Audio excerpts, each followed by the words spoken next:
That subscribe button a friendly tap and see for yourself. Come on, join the fun. Remember folks, subscribing is free. The place of public participation in our governance system.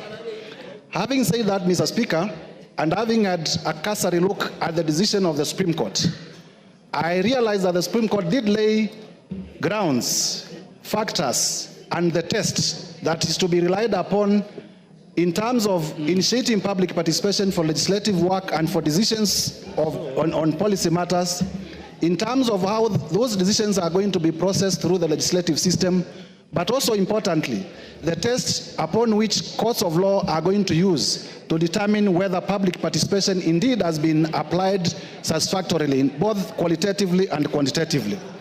And therefore, the invitation to this House to enact swiftly a law on public participation is most welcome. As my chairman, the Honorable George Gitonga Morogara, has said, in the Justice and Legal Affairs Committee, we had begun to look at ways of closing this gap because we were also aware, as a committee of the House involved in matters justice and matters law, that we cannot continue having a legal lacuna in terms of public participation.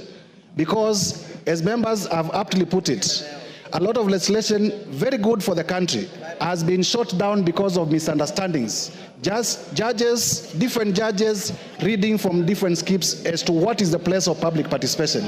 And I will therefore be very supportive when finally the state publishes the public participation law in line with the decision of the Supreme Court. But also importantly, Mr. Speaker, as this House considers the question of public participation, we may also need to consider the question of a referendum law, because hand in hand with public participation is the place of a referendum in our governance system.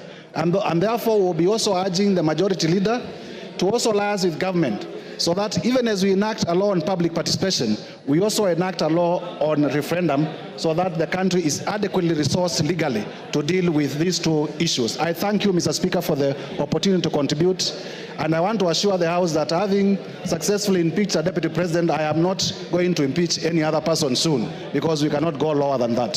Thank you. I think we allow the members who have spoken to the matter to speak on. That subscribe button a friendly tap and see for yourself. Come on, join the fun. Remember folks, subscribing is free.